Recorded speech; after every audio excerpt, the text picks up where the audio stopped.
My sister painted me as the villain in a video. I stayed composed, collected evidence, and let the truth deliver unexpected consequences. My younger sister crafted a video that cast me as the antagonist. I kept my cool, gathered evidence, and let the truth unfold consequences she never saw coming. I used to think the worst part of family life was being sidelined at dinner. But then my sister posted a TikTok accusing me of abuse, using my full name, our home address, and the school where I teach. It went viral overnight. Some of my own students even liked the post. My mom brushed it off, saying I was overreacting. I didn't yell or lose control. Instead, I contacted my lawyer and started turning the tables on a game they thought they'd already won. Hey Reddit, have you ever lived somewhere where you paid half the bills but were treated like you were mooching? That's been my reality for years. I'm a 23-year-old male, a full-time high school teacher, stuck living at home. Not by choice, but because rent prices are absurd and my family lacks the emotional maturity of a chaotic group chat. The worst part? My 17-year-old sister acts like she owns the house. She's pampered like a princess, hurls every insult she finds online at me, and my mom dismisses it as typical teenage sass. So I stopped playing their game. When I finally flipped the script, the golden child and her cheerleader mom didn't handle reality well. I teach high school full-time and live at home because rent is a scam, and my dad's income alone can't cover everything. I split the bills with him. It was manageable until my sister decided I was the embodiment of every toxic stereotype on Reddit. You know how every family has that one kid who can do no wrong? That's her, the golden child. Our parents treat her like a prodigy because she once watched a documentary about marine life and is now the family's brightest star. Meanwhile, I'm working full-time, paying half the mortgage, and getting called a loser for playing a video game after work. I'm not exaggerating. One day, I came home exhausted from stopping a fight between two freshmen. I sat down to unwind with my Nintendo Switch, and within seconds I hear, "Classic loser behavior." She didn't even look up from her phone like it was second nature. At first, I thought she'd picked up the term online without understanding it. So I asked, "Do you even know what that means?" She locked eyes with me and said, "Yeah, you," smirking like she just dropped a bombshell. It wasn't clever, it was petty and loud. The problem? She'd figured out how to get under my skin, and now she used it like it was my name. Watching anime, loser. Wearing headphones, loser. Cooking noodles. Only a loser uses that much seasoning. It's like living with a toxic comment section. And my mom, she's in her own dream world, convinced her daughter is a sweet, misunderstood angel while her son is an antisocial grump who needs to lighten up. Every time I mention my sister's behavior, I'm told she's just expressing herself, or it's a phase because she's 17. Or my favorite, don't be so sensitive. Because having your sister yank your headphones off mid-game to call you a pathetic loner in front of your Discord friends is just normal teen behavior. I tried venting to my mom about how humiliating it was. She cut me off, saying, "Learn to take a joke. You're the adult here." Great. Apparently being an adult means being the family's punching bag. Dad's different, kind of. He doesn't pick sides. Most days he tunes it all out and heads to work. I don't blame him. With my sister's drama and my mom acting like a stage mom, I'd work overtime too. But the favoritism is obvious. My sister could fail math, and mom would say she's not a numbers person. I got a B+ in college, and she wondered why I was slipping. My sister once dented my car, and mom told me I should have parked better. She borrowed my favorite hoodie and stained it with juice. Mom's response? "Don't leave your stuff lying around." It was in my closet. I tried ignoring it, thinking, "Don't feed the trolls." That just made her worse. I'd be grading papers, and she'd flick my neck to get a reaction. If I didn't respond, she'd say, "Wow, loser," and mute, leveling up. This is the same person who cried for days because someone didn't like her Instagram story, but she can treat me like garbage because it's teasing. I work all day, pay half the bills, cover groceries when needed, and come home to a barrage of insults. I tried talking to her. I tried talking to mom. I tried keeping my distance. Nothing worked. The golden child gets a free pass every time. She could hit me with a brick, and mom would probably say I provoked her. I'm exhausted. I deal with teenagers at school all day. I shouldn't come home to one with zero accountability. It stings worse knowing I'm funding part of her lifestyle. I'm done. I've looked at rentals. I'm not going to keep bankrolling her tech obsession while being her verbal punching bag. Not in this economy. Not when I can find peace and Wi-Fi elsewhere. Let's see how she feels when I'm gone and her free ride disappears. That was my mindset before I left my room and saw her sprawled on the couch, zoned out, watching some trashy reality show on her iPad. An iPad I helped pay for because she needed it for school. Apparently, school means watching spoiled brats fight over coffee and social media posts. She glanced up, saw me, and said, "There goes the basement dweller." I didn't react, just stared. Mom heard it from the kitchen, humming like she was in a musical, slicing fruit for a smoothie, probably to hand-feed her princess. I waited. Nothing, not even a "don't call your brother names." I stepped in. "You're okay with her spoiled attitude?" Mom blinked like I'd interrupted her big performance and said, "You're the older one. Be the bigger person."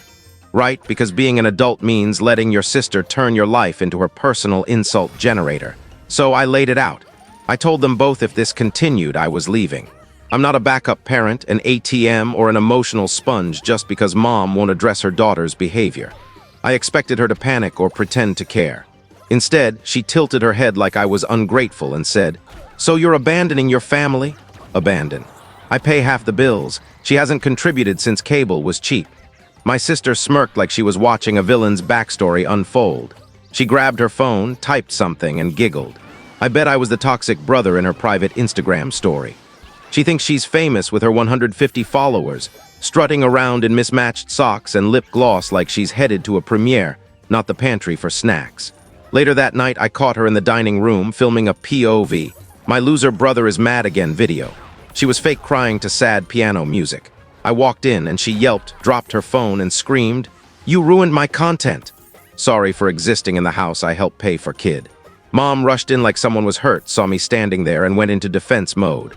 "Why are you always picking on her?" I laughed. "She's filming fake tears about me and I'm the bully." Mom didn't blink. "She's expressing herself. Maybe if you were nicer, she wouldn't need to vent online." I couldn't believe it. I told her if my sister posted my name again, I'd report it. Mom gasped like I'd threatened the family pet. "You wouldn't hurt your sister like that."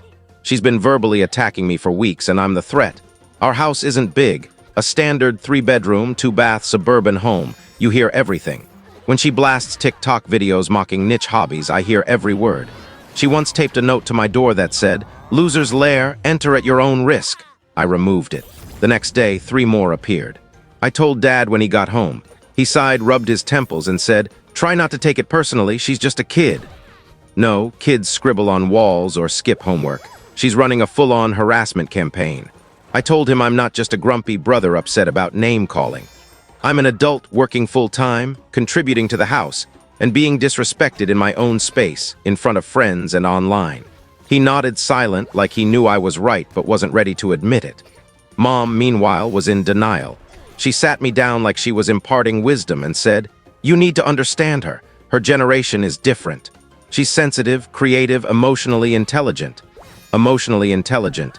She put a sock in my cereal box and called it a prank. When I asked what was intelligent about it, she mumbled about me not supporting her creativity. I walked away mid-sentence. My brain couldn't handle the absurdity. From that night on, I stopped talking to them unless it was about bills or logistics. If I saw her in the living room, I went to my room. If Mom tried to guilt-trip me, I'd reply with a neutral comment and leave. Things escalated when I stopped engaging in their dysfunctional family drama. But here's the thing. What could I do? Argue with a 17-year-old? Yell at her? That make me look unhinged? She's a minor, and I'm a professional with a reputation to protect. She wants a reaction, and I'm not giving her one just to prove a point. I'm not playing her game while she does TikTok dances at midnight and Mom calls her behavior a phase. This wasn't a phase. It was a war, and I was done fighting people who needed me more than I needed them.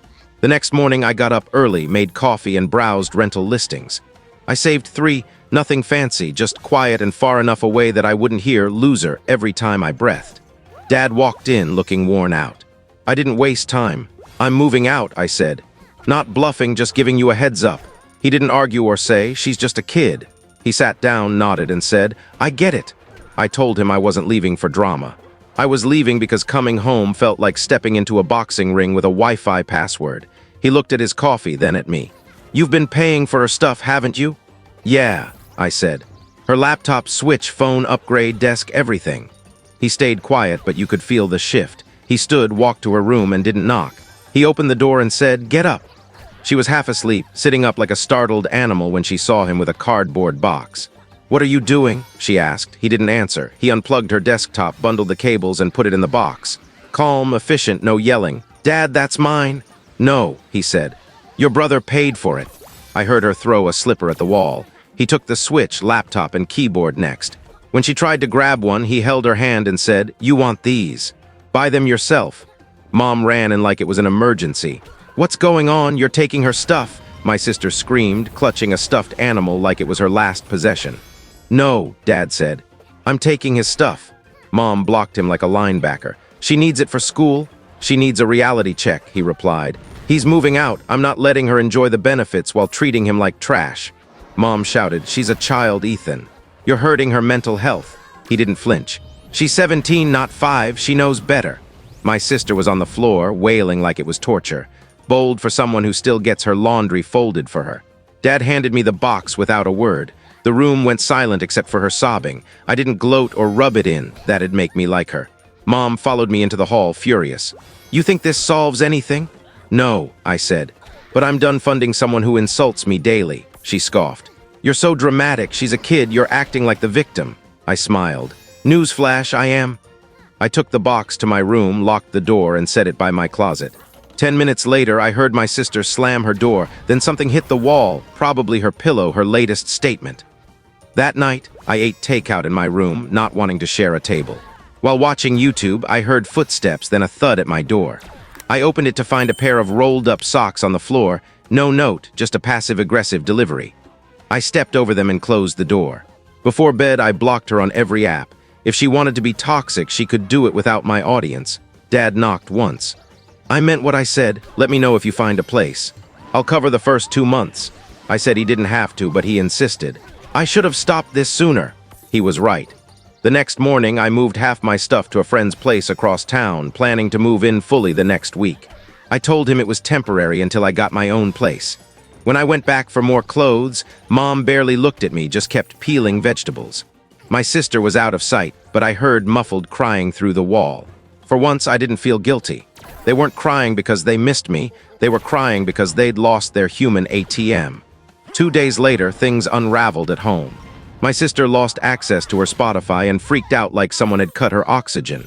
She tore through the house, slamming drawers and yelling about her freedom. Dad just sipped his coffee, unfazed. I wasn't there, but I heard about it later when she started ranting in the family group chat. It began subtly. "Some people get so cruel after they leave." Then it got bold. She named me, claiming I was unstable and prone to violent outbursts, even saying I hated women. She messaged me directly. "If anything happens to me, you know who to blame." Like I was a TV villain. The messages were vague enough to dodge accountability, but clear enough for family to piece together. My uncle texted me, "Everything okay? What do you say when your sister launches a smear campaign on WhatsApp?" My cousin sent screenshots, full paragraphs about how I belittled her, made her anxious, and was a sexist who hated strong women. This from the girl who said taking out the trash wasn't aesthetic. I didn't respond. Anything I said would be twisted and spread like gossip. Mom, of course, backed her up, calling me cold and saying I'd forgotten my roots in the chat. She claimed I'd changed since getting my job. Yeah, I changed. I stopped letting a teenager ruin my peace. Dad stayed silent in the group chat, only texting me privately. "Don't let them get to you. I see what's happening." Still, it stung to see family members I grew up with eating up her lies like they were facts. I stopped by to grab my last bin of stuff. My sister didn't yell. She just hovered, watching like a creep. When I went to the kitchen, she accidentally spilled juice on the counter, smirked, and walked away without cleaning it. Mom was in the living room, fake reading a book, clearly watching. She gave me a look like I'd ruined the family. I loaded the bin into my car and was about to leave when Dad stopped me at the door. He'd changed the garage lock after my sister tried sneaking in to grab the laptop I'd taken back. He looked exhausted, talking about padlocking it. That's how bad it had gotten. He was guarding the garage like a vault. He said my sister tried guilting him, claiming he was letting the patriarchy win by siding with me. Mom stayed cold, not speaking to me. I left without a goodbye, not out of anger, but because I had nothing left to say. At my friend's place, I could finally breathe. He'd cleared closet space and given me a key. I checked the group chat. My sister was now claiming she had proof of my violent behavior and was thinking of going public. Let her talk. I turned my phone to silent and set it down. I didn't need to argue with people who thought gossip was evidence. Less than 12 hours later, a coworker texted, "You need to see this." It was a TikTok link. My sister had posted a slideshow with dramatic music and slow transitions. It started with a blurry photo of me smiling at a family barbecue, captioned, "Living with emotional abuse." Next, a clip of me playing guitar at a party. He yells, he threatens, he controls. Then my graduation photo, "I live in fear." Finally, a shot of our house's front yard and mailbox with our high school named in the comments and my full name tagged. The caption, "I don't feel safe. Not all abusers leave bruises. Pray for me." Her account was public, her follower count had grown, and comments poured in. "Arrest him. Report him." Some of her classmates were there, and a few said they'd always suspected I was off. Worst of all, some of my students liked the post. I didn't panic or break anything. I took a deep breath and got to work. I screenshotted everything, every frame, comment, and username. I saved the video link, recorded the audio, and backed it up. I emailed it all to myself, then sent it to my lawyer, who I'd been in touch with for weeks. I also contacted my principal to get ahead of it, explaining calmly and attaching the video. By midday, I was in the school's front office, explaining again. The staff was professional, commending my approach and advising me to avoid engaging with her online or off. "Let the legal team handle it," they said. By day's end, my sister was called into a disciplinary meeting with her grades dean. A witness said she cried immediately, claiming I was ruining her future because she was more popular. The school suspended her for 2 weeks, revoked her social media privileges for student groups, and placed her on academic probation. They notified our parents. That triggered the second meltdown at home. My phone exploded with Mom's texts. "You went too far. She's a child. You've destroyed our family. You're jealous of her. How dare you involve lawyers?" I didn't reply. She left voicemails, crying, yelling, begging, threatening, guilt-tripping, hitting every manipulation tactic. Then she showed up at school, demanding to see the principal, claiming they were targeting her daughter and that I was using my job to intimidate the family. Security escorted her out after she threw flyers on the floor, shouting about hiring her own lawyer. The secretary emailed me. "Let us know if she shows up at your place. We'll file a report." TikTok removed my sister's post after my lawyer filed a DMCA takedown and slander complaint. It was flagged as harmful misinformation and gone within 24 hours. That same day, a cease and desist letter arrived at the house, addressed to Mom as her guardian. It was clear. No threats, just a warning that further defamation would lead to civil action. Dad said my sister threw the letter across the room, screaming, "He's suing a kid," and locked herself in the bathroom for an hour. She called my aunt, claiming I was legally bullying her and would go to jail. Some family members reached out, their tone shifting. A cousin texted, "I didn't realize it was this bad. She really tagged the school?" Yes, she did. The tide was turning. I had dinner with a friend that night and told him everything. He nodded and said, "She forgot you weren't playing her game." I slept better than I had in months, but the fallout wasn't over. My lawyer called the next morning about a juvenile mediation court hearing, a standard response to cyberbullying. We'd present the evidence and she and Mom would have to attend. If they didn't, the school could escalate it to the board. I thanked him and marked the date on my calendar. Another cousin texted. "She says you're ruining her future out of spite." I didn't reply. I hadn't even started. By the time the court notice arrived, the damage was done. Her suspension was in effect, her TikTok was disabled, and classmates who shared her video were banned from school activities. Some unfollowed her. When a story doesn't add up, word spreads fast. She tried spinning it at school, saying she was raising awareness. But no one bought it, especially as screenshots of her captions naming me in the school circulated. She was now walking the halls with her head down, avoided by her usual crowd. The mediation wasn't a full trial, just a formal response to her actions. She and Mom had to face a judge, real documents, no filters or dramatic music. My lawyer said she kept her head down the whole time. Mom, however, wouldn't stop talking, calling it a witch hunt and accusing me of targeting a child out of malice. The judge reminded her that a 17-year-old isn't a toddler and that falsely accusing someone of abuse at their workplace isn't teen drama. They signed a legal agreement to remove all public posts about me and cease contact. Violating it would mean civil court and serious consequences. That should have ended it. It didn't. 2 days later, building security called. A woman was banging on the lobby door, begging to be let in to talk to her son. I knew it was Mom. I didn't go down. She sat on a bench, crying, until security made her leave. An hour later, she sent a 6-paragraph email from an old account I'd forgotten about, calling me heartless, saying I'd traumatized my sister, who cried every night. She said I should have taken the high road and not ruined their lives over online drama. She ended with, "You're not the son I raised." No argument there. That weekend, Dad brought pizza to my place.